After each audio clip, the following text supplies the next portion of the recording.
Hello Internet, good day to you. My name is Edrickson. I am reporting for Video Game Addicts, and this is the top 5 free indie games of the week. For those of you who are new to the channel or new to these video series, what I do is I find the top 5 free indie games you can spend on your free time, and I give you the lowdown on what makes them particularly special and why you should be playing them.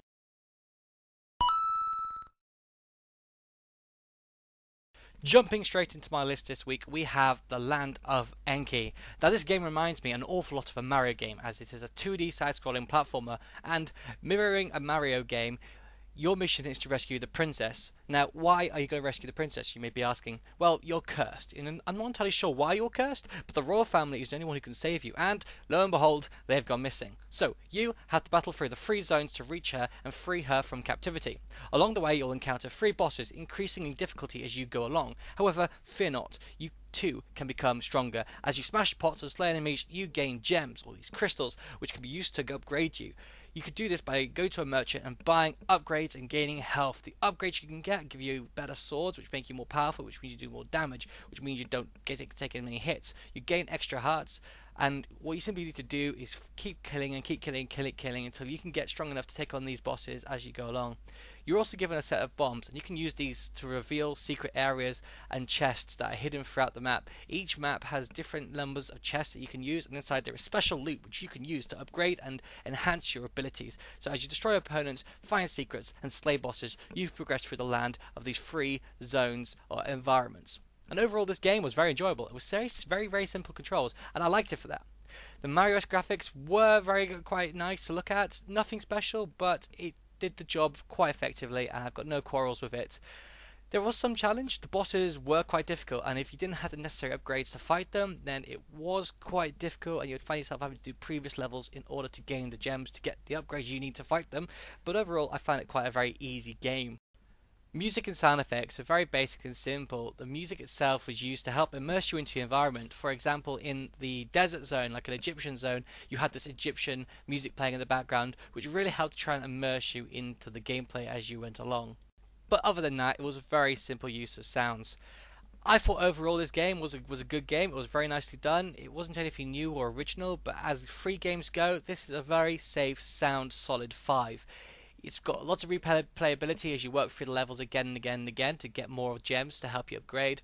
And overall, I thought it had a nice length to it. Nothing too long, nothing too short, and you had a sense of overall progression as you got stronger. And for that reason, it's a very solid 5th place, Land of Enki.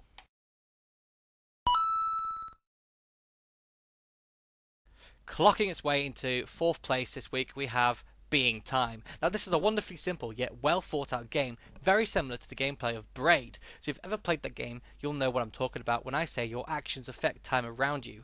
Every time you move, time moves forwards, and if you stay still, the world freezes. So you need to keep moving to unlock the level, because there are doors which are on a timer which only unlock after a certain amount of time, and platforms that move out of position and need to move back into position, but they won't do that if you're stood still. So you need to keep moving around to make these things progress, allow you to access them. Sounds simple and easy, but you'll be wrong. And after a certain amount of time of you moving around, faffing around, in will enter a clone of you, a mirror image, which will repeat everything you've done. It'll do exactly every move in the exact same amount of time you've done it. And once that one's been started, a 3rd one will enter, and then a 4th one, and so forth. And if they touch you, you die. So that adds a really serious level of challenge to the game, where essentially you become your own worst enemy. So if you sit down around and dilly-dally, you'll actually be fine. Because if you're not moving, or you're messing around in one corner and you move on, then the enemy will do the exact same thing, and you can move around the rest of the map and be safe. But that's only if you don't go back into that zone where you've been previously, because that way you're going to screw yourself seriously. If you rush, you'll quickly corner yourself at the side of the map, and you'll then be ultimately screwed, because you've got yourself cornered, and your mirror image is going to do exactly the same thing, and it's going to pen you in. And so while you could maybe jump over them and escape them, you're going to have a 3rd and 4th and 5th and 6th one coming in. Eventually you're going to be knee deep, neck deep, face deep, dead deep in a sea of yourself, and you will be dead. So don't rush, take it easy, faff around, just mess around at the start, because the longer you spend at the beginning and the middle, the more time you'll have at the end to finish. The music in this game is beautiful and really immersive. It's quite a medieval style using use of instruments, and I felt that it was really quite nice. It didn't make it feel like a rushed game. It felt quite paced, and I think that the game really helped. The music really helped to make the game a little bit more relaxing and calm, despite the impending doom of yourself killing yourself. Visually, it's a very attractive game. It uses bright colors that remind me a little bit of Robot Unicorn. I thought it was good to look at, really nice, pixelated, but that didn't take away. In fact, if anything, it added to the game, as it didn't overload anything, and as such, it was just a really nice thing to look at. Personally, I felt this game was a little bit too short. If it was longer and the game was more challenging, I had ranked it much higher, but for now, it sits comfortably in fourth place.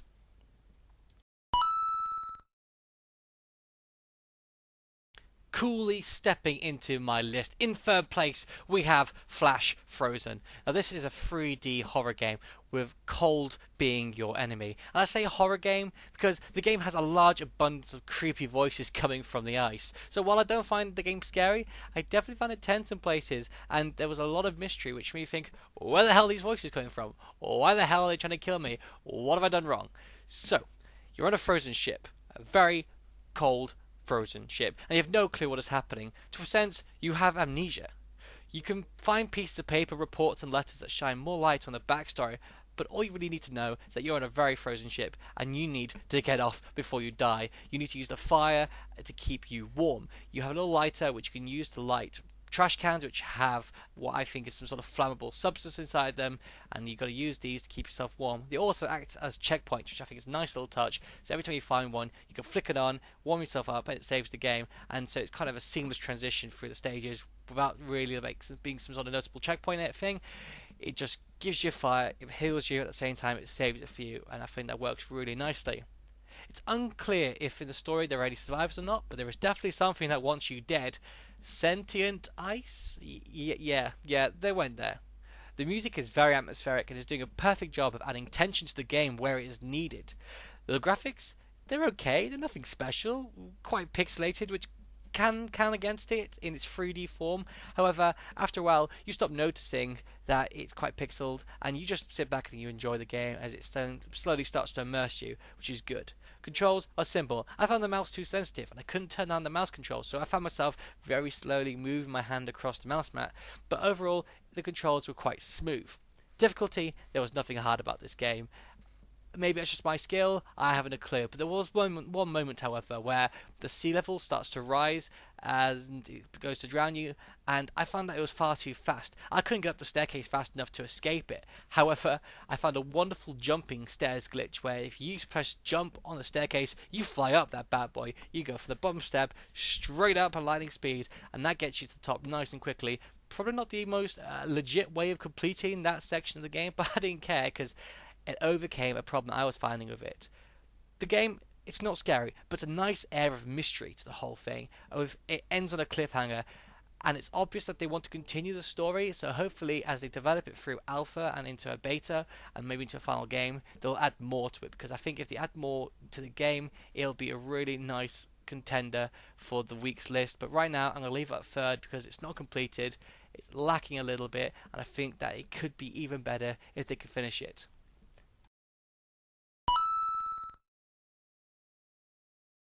Smashing its way into my list, we have in second place 21 Bytes. Now, this is I found a really enjoyable game and very nearly my top of the week. It's an open world sandbox caveman style simulator where the graphic style is very unique, and I'll come back to it again in a minute.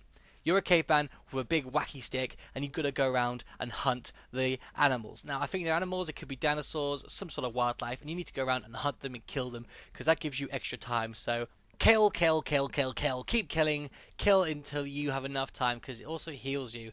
If you run out of time, which is essentially your health, it's game over, you start back at the beginning. And I couldn't quite work out if that means that the whole thing resets or not, because there's a lack of instructions to this game, but that didn't bother me in the slightest. I quite enjoyed going around and just smashing whatever these little creatures were. Some of them are bigger, they're different colours, the different colours represent the different types. So you have what I guess are herbivores, which are run away, they're the little yellow ones, and then as you progress and get through the bigger ones, they start to chase you down, and they kind of fuck you up a little bit. So avoid the big ones until you're ready to take them on and you have enough health to actually go toe to toe with them.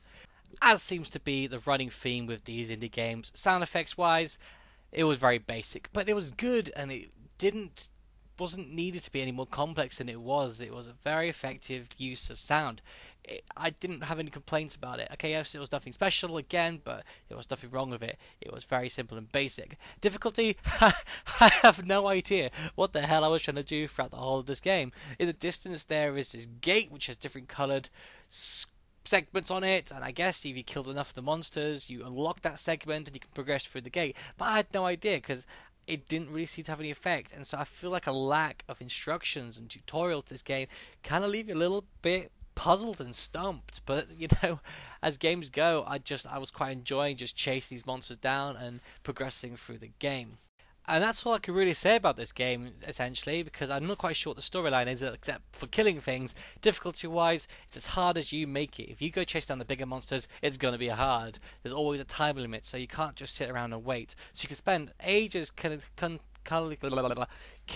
the smaller creatures and killing them and fighting them and gaining more points, but you're never really going to progress. You've got to move on to the bigger game. But then that also adds a level of difficulty to it, as it's harder to kill them. Graphically, as I said, I'll come back to it. It's a nice graphic game where it uses polygons to represent all the different creatures and monsters and yourself. The use of polygons, so it's nice. It doesn't use anything that's gonna lower your frame rate, as you've got lots of monsters moving on screen. It just keeps it very simple and basic, which allows for fluid gameplay, and I like it. I think it's a very unique style of graphic to the indies. So overall, a very enjoyable game which you can use with your free time, and I think it ranks quite nicely in second place. As I said, close to first, but if it had the instructions and tutorials and just what I think more progression to it that I could understand anyway, I think it would have been a top contender. But for now, that's second place, and that is 21 bytes.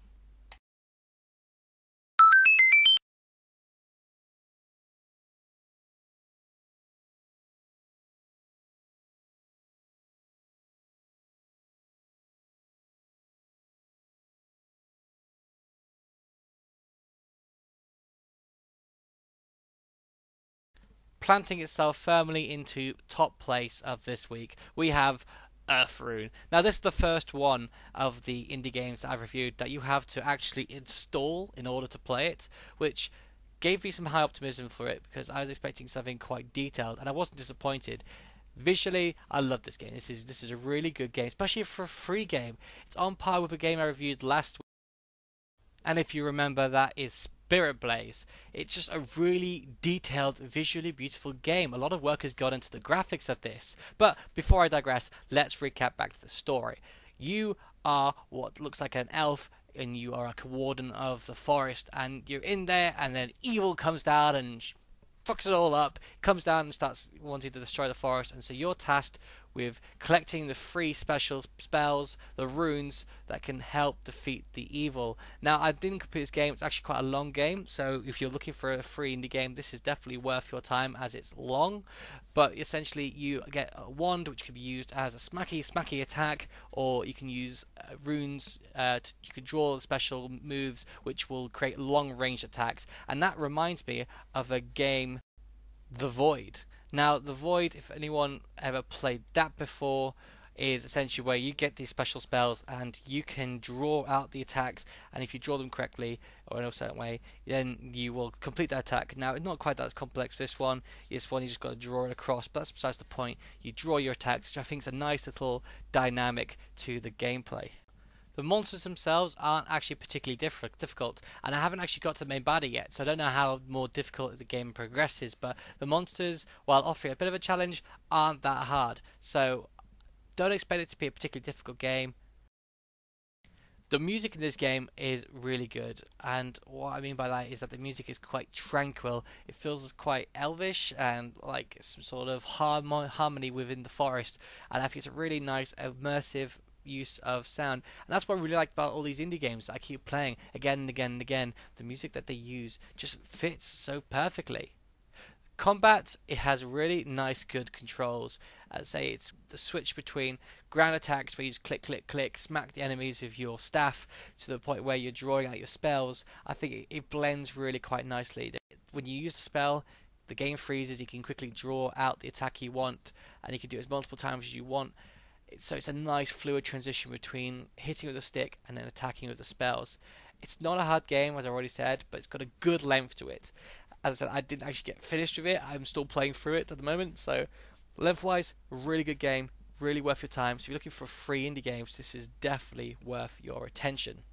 And that, ladies and gentlemen, concludes my top 5 free indie games of this week. If you think that I've missed any games that I should have reviewed and put into to the list, please leave a comment below telling me what it is. If you think I could do anything better, maybe talk slower, talk faster, add more dynamic with my voice, please make a comment. Tell me how to improve myself. I'm sorry I'm quite inconsistent with how often I get these uploaded. I am a quite busy person in the real world, so I do apologise that I'm not always posting them as frequently as I should be and could be. But I will do it as often as I can, and I apologise and ask thank you for being patient with me.